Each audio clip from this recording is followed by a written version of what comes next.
ಇಲ್ಲಿಯ ತನಕ ಡಾಕ್ಟರ್ ವೀರೇಶ್ ನೆಟಕಲ್ ಅವರು ಮಾತಾಡಿದರು.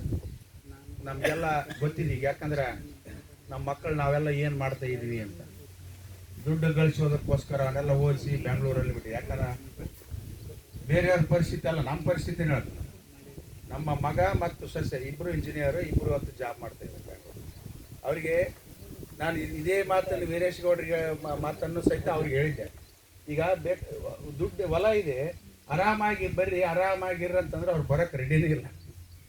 ನಿಜವಾಗ್ಲೂ ಅವ್ರು ನಾವು ಚಪ್ಪಾಳೆ ತಟ್ಟ ಅವ್ರಿಗೆ ಒಂದು ಯಾಕಂದರೆ ಇವತ್ತು ನಮ್ಮ ಜೊತೆಗೆ ಇರಕ್ಕೆ ಬಂದಿದ್ದಾರೆ. ಅಷ್ಟೆಲ್ಲ ಓದಿದ್ರು ಸಹಿತ ಒಂದು ಲಕ್ಷಗಟ್ಟಲೆ ಸಂಬಳದ ನೌಕರಿನ ಬಿಟ್ಟು ಕೊಟ್ಟೆ ಇವತ್ತು ನಾವು ರೈತರಾಗಬೇಕಂತ ಬಂದಿರೋದನ್ನ ನಿಜವಾಗಿ ನಾವು ಮೆಚ್ಚಬೇಕು ಅವ್ರನ್ನ.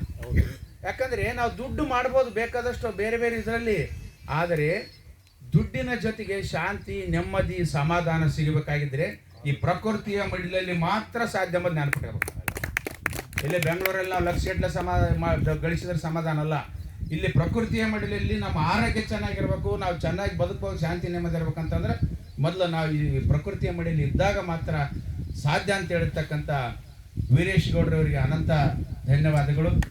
ನಾವು ಸಹಿತ ಮುಂದಿನ ಅವರನ್ನು ಮಾರ್ಗದರ್ಶಿಯಾಗಿ ನೋಡೋಣ. ಹಿಂಗೆ ಬಂದಾರಂತ ಪ್ರತಿಯೊಬ್ಬರು ತಿಳಿಸ್ರಿ, ತಪ್ಪೇನಿಲ್ಲ. ಯಾರ್ಯಾರ ಮಕ್ಕಳನ್ನ ನಾವು ಬೆಂಗಳೂರಿಗೆ ಬಿಟ್ಟು ಅವ್ರೆಲ್ಲರಿಗೂ ತಿಳಿಸ್ರಿ. ವೀರೇಶ್ ಗೌಡ್ರ ಇವತ್ತು ಮಾದರಿ ನಮಗೆಲ್ಲ. ಯಾಕಂದ್ರೆ ಅವ್ರು ಯಾಕೆ ಒಂದಂತ ಮುಗಿದಿದೆ ಪಾಪ ಅವ್ರದ್ದು. ಮುಂದಿನ ಅವ್ರ ಮಾದರಿ ಆಗಲಿ ಅಂತ ತಿಳಿಸ್ತಾ ಅವರಿಗೆ ಧನ್ಯವಾದಗಳನ್ನ ಹೇಳ್ತಾ